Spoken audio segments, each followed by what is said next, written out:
누가복음 15장 11절에서 24절 말씀. 혹시 추우세요? 혹시 추우신가요? 혹시 더우세요? 이거 히터 조금만 꺼주시면 안 될까요? 제가 좀 더워서. 추우시면 얘기하세요. 추우시면 손 드시면 제가 다시 이따 켜달라고 할게요. 자, 누가복음 15장 11절부터 24절 말씀 조금 길긴 하지만 우리 같이 합독하도록 하시겠습니다. 시작. 또 가라사대 어떤 사람이 두 아들이 있는데 그 둘째가 아비에게 말하되 아버지여 재산 중에서 내게 돌아올 분깃을 내게 주소서 하는지라. 아비가 그 살림을 각각 나누어 주었더니 그 후 며칠이 못되어 둘째 아들이 재물을 다 모아 가지고 먼 나라에 가 거기서 허랑방탕하여 그 재산을 허비하더니 다 없이 한 후 그 나라에 크게 흉년이 들어 저가 비로소 궁핍한지라. 가서 그 나라 백성 중 하나에게 붙여 사니 그가 저를 들로 보내어 돼지를 치게 하였는데 저가 돼지 먹는 주염 열매로 배를 채우고자 하되 주는 자가 없는지라. 이에 스스로 돌이켜 가로되 내 아버지에게는 양식이 풍족한 품꾼이 얼마나 많은고 나는 여기서 주려 죽는구나. 내가 일어나 아버지께 가서 이르기를 아버지여 내가 하늘과 아버지께 죄를 얻었사오니 지금부터는 아버지의 아들이라 일컬음을 감당치 못하겠나이다. 나를 품꾼의 하나로 보소서 하리라 하고 이에 일어나서 아버지께로 돌아가니라. 아직도 상거가 먼데 아버지가 저를 보고 측은히 여겨 달려가 목을 안고 입을 맞추니 아들이 가로되 아버지여 내가 하늘과 아버지께 죄를 얻었사오니 지금부터는 아버지의 아들이라 일컬음을 감당치 못하겠나이다 하나 아버지는 종들에게 이르되 제일 좋은 옷을 내어다가 입히고 손에 가락지를 끼우고 발에 신을 신기라. 그리고 살찐 송아지를 끌어다가 잡으라. 우리가 먹고 즐기자. 이 내 아들은 죽었다가 다시 살아났으며 내가 잃었다가 다시 얻었노라 하니 저희가 즐거워하더라. 아멘. 예, 일부러 뒷부분은 안 읽었습니다. 나중에 또 이 뒷부분에 대해서 설교할 기회가 되면 또 더 깊이 그때 보도록 하겠습니다. 오늘은 앞부분에 초점을 맞추어 우리 하나님의 말씀을 나누도록 하겠습니다. 여러분 결혼하신 분들 이 자리에 좀 계시죠? 대부분은 이제 결혼 안 하신 분일 거라 생각이 듭니다. 남자가 특히 형제가 자매도 마찬가지긴 한데 사실 특히 형제가 결혼하고 나서 아내에게 듣는 제일 많이 듣는 말이 뭔지 아세요? 뭘까요? 제일 많이 듣는 말 자기 변했어. 아니에요? 저만 듣나요? 저는 참 많이 들었습니다. 예. 제가 6년을 교제했는데요. 딱 결혼하고 나서 그 다음 날부터 이 얘기를 하더라고요. 예. 결혼 전과 결혼 후가 많이 달라집니다. 아까도 말씀드렸듯이 자매도 변합니다. 자매도 변하지만 더 많이 형제가 더 많이 변하는 것 같아요. 그죠? 뭐가 많이 변하나요? 형제들 뭐가 많이 우리 특히 여기 자매님들 많으신데 잘 기억하셔야 됩니다. 뭐가 많이 변하나요? 자기한테 잘해주는 게 아무래도 좀 없어지겠죠.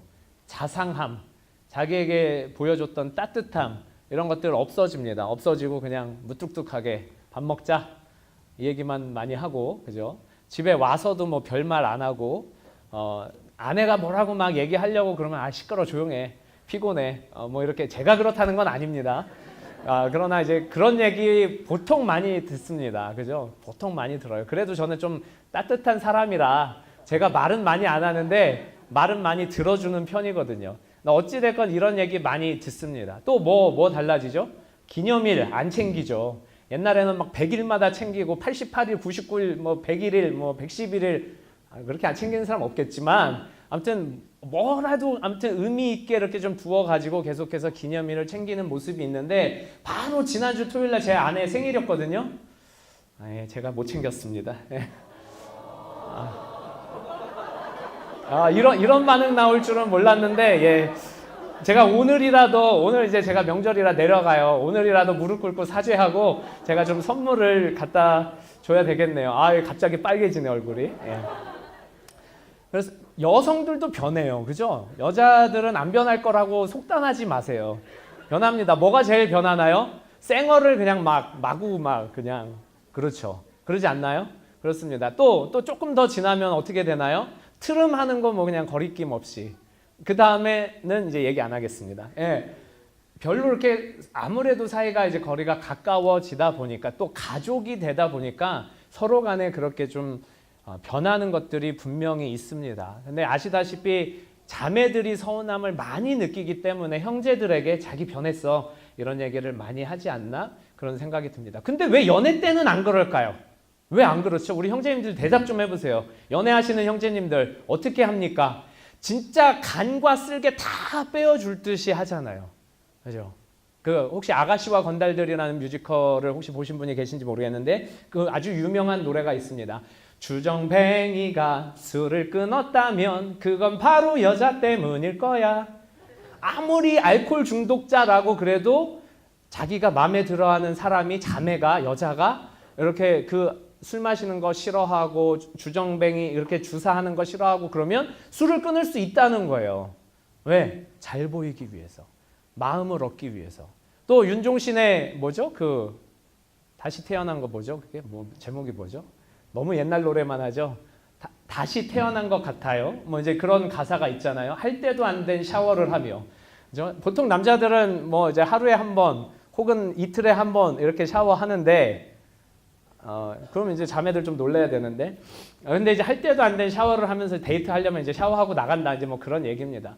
자매에게 잘 보이기 위해서 어쨌든 자기 자신을 부인하고 부정하고 그렇게 그 마음을 얻기 위해서 노력한다는 그런 노래들이 세상에서도 이렇게 많이 이치적으로 많이 불리우고 있다는 얘기입니다. 근데 진짜로 달라지는 이유가 무엇입니까? 진짜로 연애할 때는 제가 이런 말해서 죄송합니다. 우리 자매님들 이렇게 잘 들으셔야 돼요. 연애할 때는 우리 형제님들이 다 연기하는 겁니다. 연기라는 거에 오해를 하시면 안 돼요. 오해를 하시면 안 됩니다. 이 연기라는 말은 진짜 없는 모습을 거짓으로 나타낸다는 것은 아니고요. 연기자가 연기할 때는 때로는 자기 원래 모습을 연기하기도 하잖아요. 그러나 자기 없는 모습도 이렇게 극중의 캐릭터화하기 위해서 가져와서 연기를 하는 경우도 있습니다. 이렇게 연기하는 경우가 많아요. 자기를 정말 다 부정하고 부인하고 자매가 원하는 형제가 되기 위해서 내 여자친구가 원하는 형제가 위해서 자매도 마찬가지죠. 내 남자친구가 원하는 자매가 되기 위해서 그렇게 보여주는 것들이 많이 있다는 겁니다. 그런데 결혼하면 자기의 본래 모습만 남아있기 때문에 그렇게 연기로 보여줬던 것들 정말 자매 마음을 사로잡기 위해서 노력했던 그런 모습들이 자연스럽게 사라지기 때문에 그렇기 때문에 변했다는 소리를 듣는 겁니다. 근데 사랑하는 사람에게 연기하는 이유가 뭐예요? 연기하는 이유가 뭡니까? 마음을 얻고자 하는 이유가 뭐예요? 그야말로 사랑하기 때문이거든요. 그렇잖아요. 사랑하기 때문입니다. 내가 정말 이 사람을 아끼기 때문에 내 본 모습하고는 다르지만 이 사람이 원하는 모습을 기꺼이 되어줄 수 있는 거예요. 내 자연적인 모습하고는 다르지만 그런 어떤 생활 습관하고는 다르지만 상대방의 마음에 들기 위해서 그 마음을 얻기 위해서 정말 내 있는 모습들을 바꿔가면서 뼈를 깎는 노력을 해가면서까지 그렇게 바꿔가는 겁니다.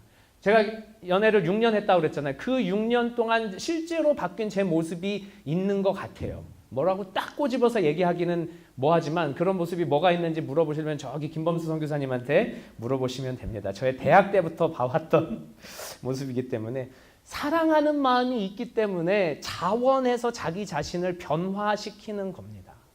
사랑하는 마음이 있기 때문에 자원해서 자기 자신의 부정적인 모습들을 바꿔나가는 거예요. 그게 사랑의 힘이라고 할 수 있습니다. 그러므로 형제들이 결혼을 앞두신 형제 자매님들 계실 텐데 결혼해서 변했다고 해서 그게 진짜 그것을 이렇게 신랄하게 비판하고 또 이렇게 손가락질하고 그럴 게 아니라 계속해서 정말 그 사랑하는 그 사랑이 유지될 수 있도록 서로 간에 상호 간에 노력해야 된다는 거예요.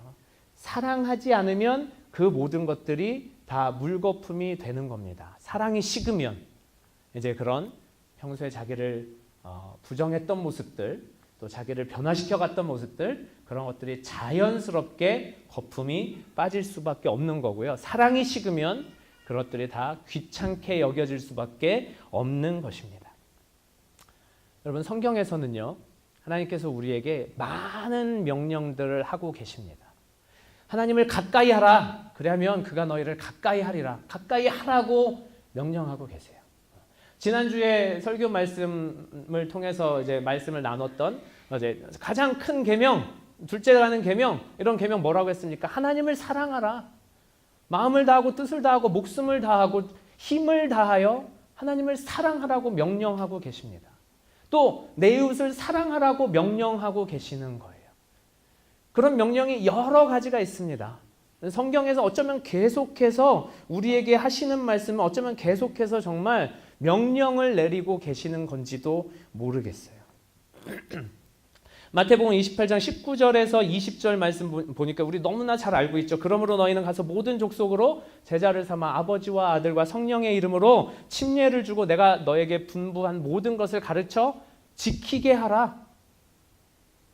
가르치라. 침례를 주라. 제자 삼으라. 이런 명령들을 계속해서 많이 나와 있어요. 특히 어렸을 때부터 신앙생활 한 사람들은 사실은 이 명령들에 어쩌면 지쳐 있을지도 모르겠습니다. 이 명령대로 안 살면 내가 신앙생활 못하는 것 같고, 내가 하나님을 기쁘시게 하지 못하는 것 같고, 내가 정말 이 제대로 된 영적 생활 못하는 것 같은 그런 생각들이 사실 우리 마음 가운데 가득할 수밖에 없어요. 왜? 이 명령 가운데서 우리는 수십 년을 살아왔기 때문에. 그렇죠. 그래서 하나님 앞에 나온다고 생각하면서도 하나님의 은혜를 받아야지 하고 나왔으면서도 하나님의 은혜를 사모해서 나왔으면서도 정작 교회 오면 정작 설교 들으면 정작 성경 공부하면 하나님의 은혜가 나한테 충만히 채워지는 것이 아니라 계속해서 내가 뭔가를 해야만 하는 것 같은 그 부담감만 남아있는 게 우리 인생, 특히 영적 생활의 현실이라는 거예요. 현실. 여러분, 지난 한 주를 돌이켜 보십시오. 지난 한 주도 정말 하나님의 은혜 가운데, 하나님의 사랑 가운데 정말 기쁘고 감사하고 위로를 받았던 적 얼마나 있습니까? 아니, 그런 적이 지난 한 주 동안 있기나 합니까? 그렇지 못하다면 우리는 신앙생활 제대로 못한다는 거거든요.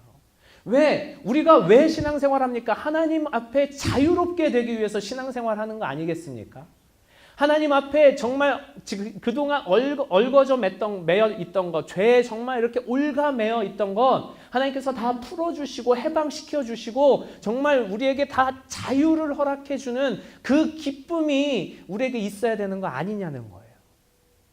하나님의 은혜 받아야죠. 하나님의 사랑 받아야죠. 그런데 그 은혜와 그 사랑은 일주일 동안, 아니 한 달 동안, 아니 1년 동안 한 번도 체험하지 못하고 그냥 우리 안에 남아있는 뭔가 의무, 뭔가 해야만 하는 일들, 다시 올가매어져 있는 그런 끈들, 이런 것들만 남아있는 게 아닌가 그런 생각이 듭니다. 사실 의식적인 것보다요 더 무서운 건 무의식적인 거라고 할 수 있어요. 의식적으로는 하나님의 은혜, 하나님의 사랑 다 알고 또 그걸 정말 간구하고 사모하고 하나님 앞에 기도하고 이러는데 무의식 속에는 내가 잘하고 있나?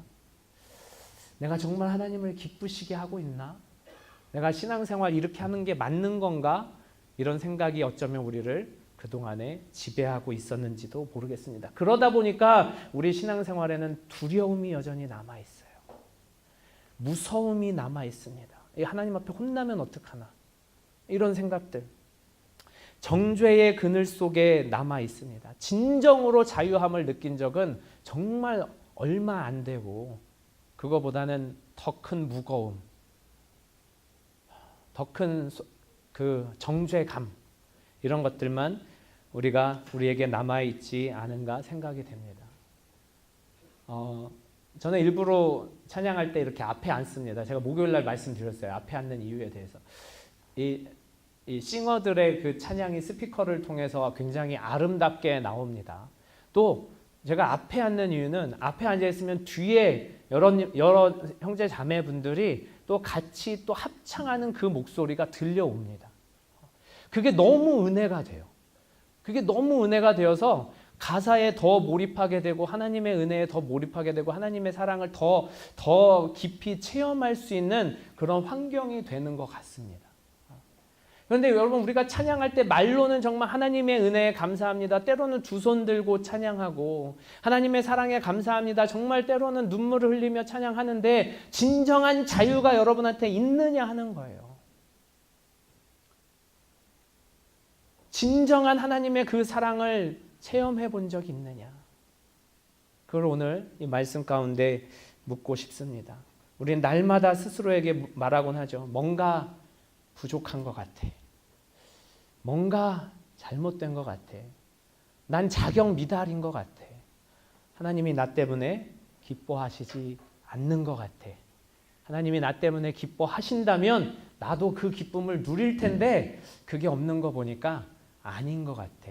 이런 생각들만 우리에게 이렇게 무의식적으로라도 그렇게 주입이 되어진 게 아닌가, 그런 생각이 듭니다. 만약에 그런 생각을 가지고 지금까지 신앙생활했고 지금 이 설교를 듣는 순간에 맞다, 내가 그렇게 신앙생활했다라고 고개가 끄덕여지신다면 그럼 뭔가 잘못된 게 틀림없습니다. 우리 신앙생활 잘못하고 있는 게 틀림없어요. 그럼 뭐가 잘못됐을까요? 어디서부터 잘못됐을까요?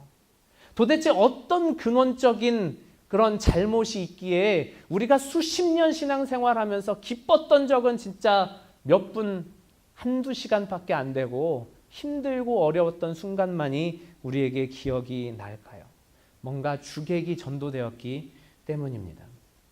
사실 성경의 말씀은요, 선지자들을 통해서 하나님께서 말씀하셨든 아니면 예수님께서 직접 말씀을 하셨든 아니면 사도들이나 뭐 이런 그 선지자들의 어떤 삶을 통해서 간접적으로 말씀을 하셨든 어쨌든 하나님을 섬기는 방법들에 대해서 기록하고 있는 말씀입니다. 그러다 보니까 정말 하나님 앞에 우리가 마땅히 해야 될 일들에 대해서 명령으로 우리에게 받아들여질 수밖에 없는 거예요. 그러므로 뭐 이거 무엇해라, 이건 하지 마라, 이렇게 나올 수밖에 없는 구조라는 겁니다. 이게 글자의 한계이고 기록의 한계일 수 있어요.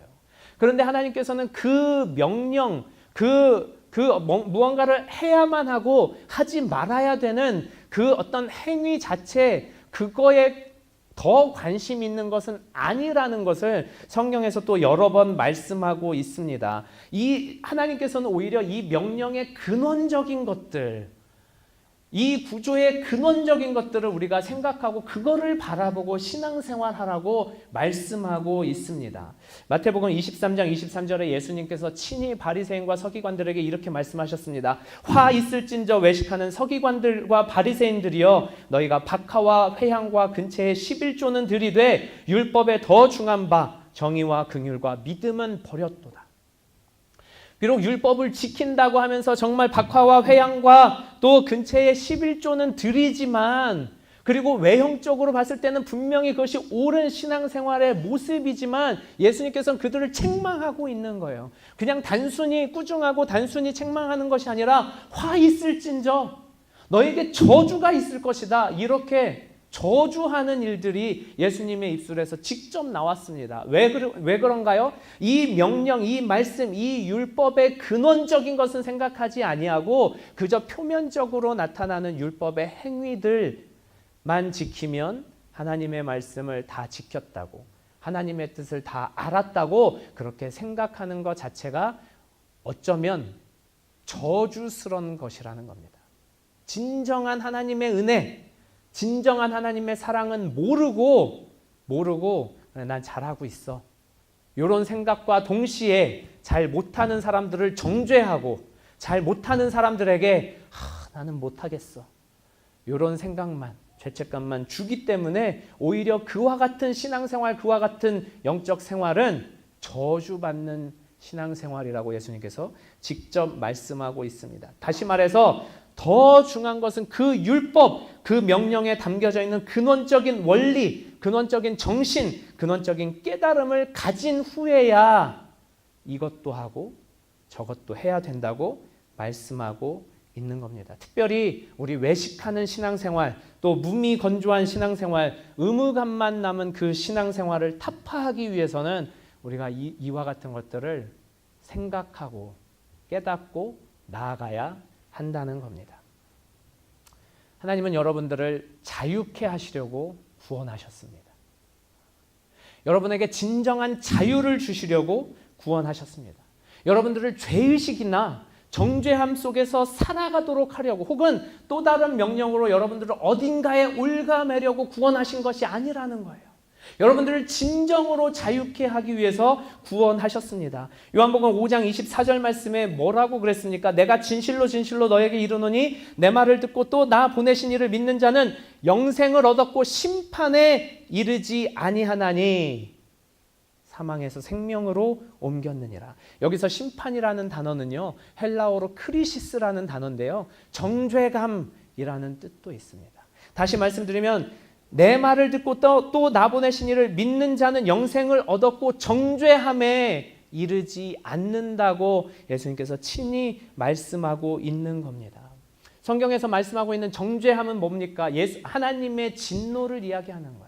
내가 정죄함을 받고 있다면 하나님의 진노를 받고 있다는 겁니다. 하나님께서 용서하시지 않았다는 것을 이야기하는 거예요. 내가 여전히 정죄함 속에서 있다면 하나님의 진정한 용서가 내 안에 없다는 겁니다. 그런데 그것을 위해서 예수님께서 십자가에서 죽으신 것이 아니라는 거예요.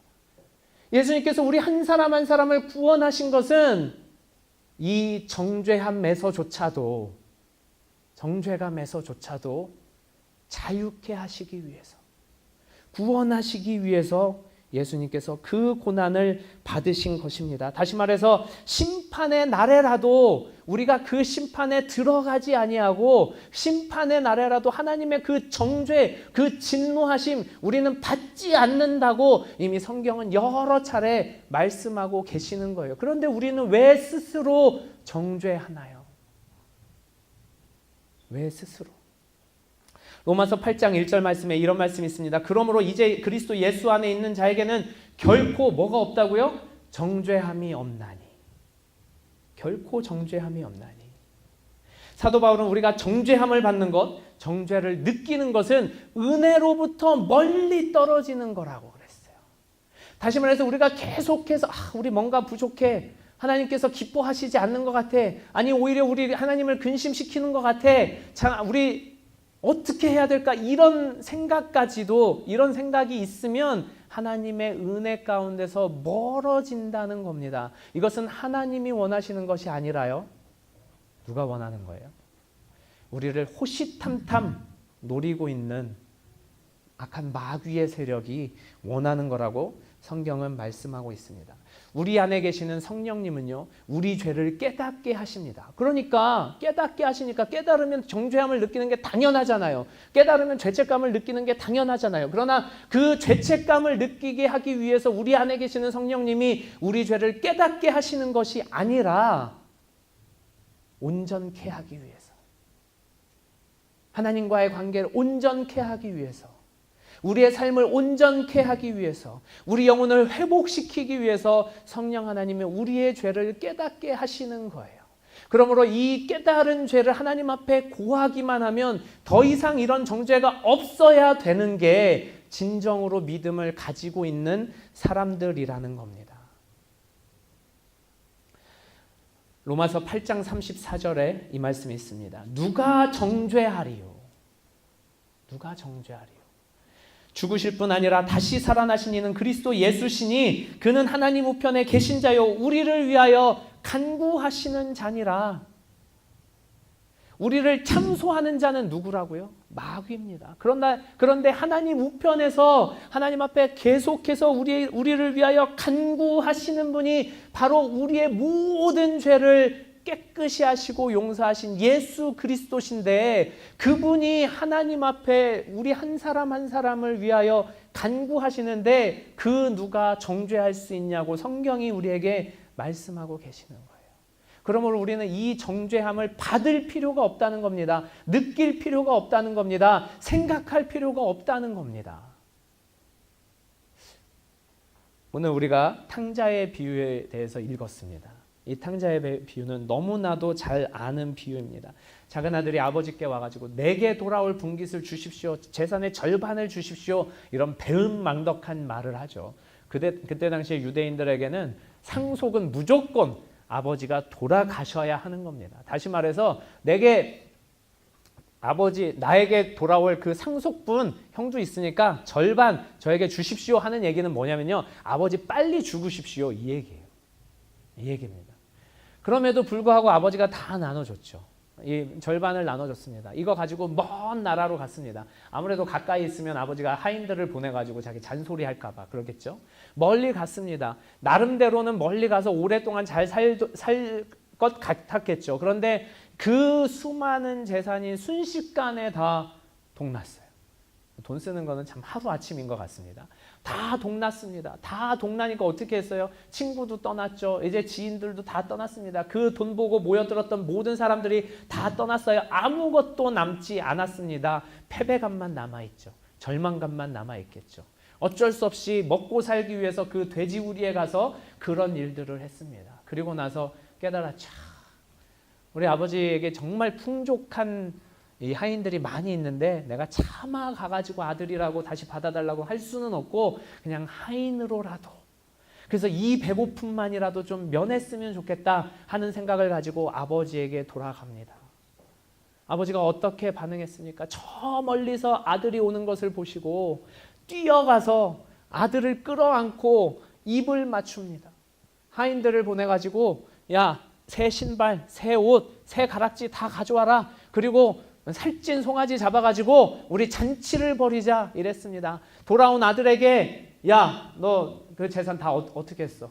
안 물어봤습니다. 너 그동안 도대체 몇 명의 여자와 놀아놨어? 안 물어봤습니다. 남은 돈 다 어디 있어? 물어보지 않았어요. 그 거지 같은 몰골로 온, 정말 자기가 평생 일구어 놓은 재산 절반을 가지고, 어마어마한 재산을 가지고 나가서 다 쓰고 거지 같은 몰골로 온 그 아들을 기꺼이 받아주었습니다. 어떤 정죄도 없이. 그게 하나님의 은혜라고 이 비유를 통해서 말씀하고 있는 거예요. 하나님은 우리에게 무언가를 요구하시지 않는다는 겁니다. 우리가 그저 우리의 잘못을 깨닫고 회개하고 무릎 꿇고 하나님 내가 잘못했습니다.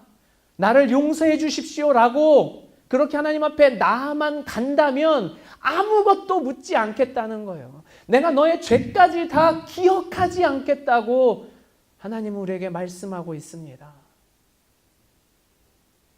이 자유를 주기 위해서 하나님은 우리를 구원하신 겁니다. 이 자유를 주기 위해서 하나님은 우리에게 예수 그리스도를 보내주신 거예요. 요한일서 4장 10절에 사랑은 여기 있으니 우리가 하나님을 사랑한 것이 아니요 오직 하나님이 우리를 사랑하사 우리 죄를 위하여 화목제로 그 아들을 보내셨습니다. 라는 말씀이 있습니다. 또 19절에 우리가 사랑함은 그가 먼저 우리를 사랑하셨습니다. 돌아온 탕자는 이제 더 이상 두려움의 그늘 가운데 있지 않습니다. 내가 감히 집에 돌아갈 수 있을까? 아버지가 나를 내쫓지는 않을까? 날마다 나에게 아버지가 혹시 받아주더라도 날마다 무서운 꾸중을 하지는 않을까? 날마다 정말 큰 잔소리로 나를 괴롭히지는 않을까? 그렇게 걱정할 필요가 없어요.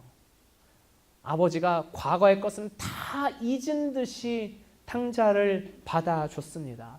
그 탕자의 마음이 어떻겠습니까? 마땅히 그 아버지의 용서를 너무나도 감사히 받고 이제는 아버지의 말씀에 순종하지 않겠습니까?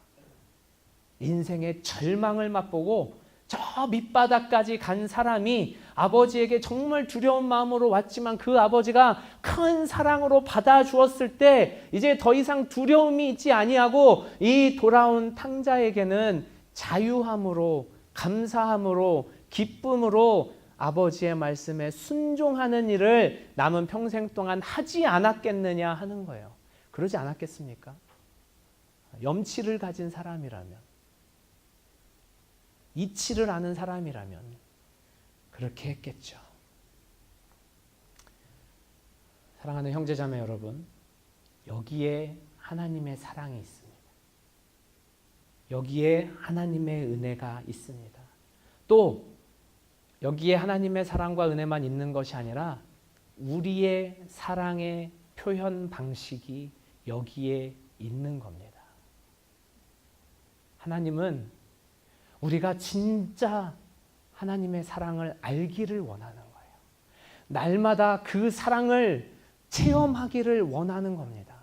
우리의 어떤 정죄함이나 무거운 의무감이나 어떤 우리를 둘러싸고 있는 그런 어떤 무게감이 아니라 정말 이 하나님의 아낌없이 주는 그 사랑, 모든 것을 다 용서하신 그 사랑을 우리가 알기를 원하는 거예요. 그게 하나님의 진정한 마음입니다. 그 하나님의 사랑을 진정으로 체험한 사람이, 그 하나님의 사랑을 진정으로 아는 사람이 하나님의 말씀에, 하나님의 뜻에, 하나님의 명령에 감사함으로 순종하는 거 아니겠냐 하는 거예요. 그러므로 그 하나님의 사랑을 아는 사람이 야, 하나님을 사랑하라, 그리고 이웃을 사랑하라, 여기에 내 하나님, 내가 하나님을 사랑하기에 당연히 명령하신 대로 하겠습니다. 이렇게 나가기를 원하는 겁니다.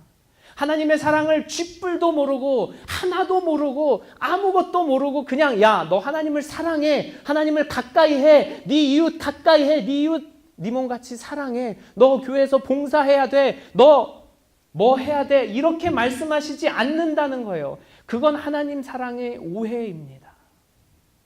하나님은 진정으로 여러분들을 사랑하십니다. 그 사랑 안에 있기만을 원하시는 거예요. 다른 거 필요 없습니다. 지금도 다른 거 필요 없어요. 진짜 하나님의 사랑 안에 있기를 원하는 겁니다. 그것이 하나님이 원하시는 전부예요.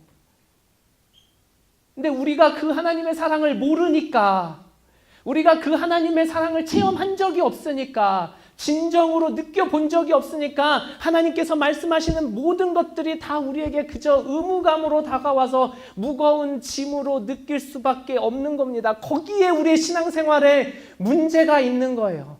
하나님께서 괜히 첫사랑을 회복하라고 말씀하시는 것이 아닙니다. 사랑을 알아야 사랑을 줄 수 있죠. 사랑을 알아야 진정으로 하나님과 동행할 수 있는 거 아니겠습니까? 그 사랑 안에 있기를 하나님은 원하시는 겁니다. 하나님의 명령만이 남아있고 의무감만이 남아있는 외식적인 신앙생활이 아니라 진정으로 하나님의 은혜와 사랑을 체험한 후 감사함으로 정말 사랑하기에, 우리 신랑 되신 예수 그리스도 사랑하기에 그 신랑의 요구에 맞춰서 내가 연기라도 다 할 수 있는 것처럼, 내가 그 신랑의 마음에 맞추기 위해서, 맞게 하기 위해서 나를 부정하는 한이 있더라도, 그리고 그것이 나에게 부담과 의무감이 아니라 기쁨으로 나에게 다가오는 그런 이 땅에서의 연애 생활의 이치처럼 그런 신앙생활 하시는 저와 여러분 되시기를 예수 이름으로 부탁드리겠습니다. 그러므로 이번 한 주 동안은 정말 하나님의 사랑에만 매달려 보시기 바랍니다.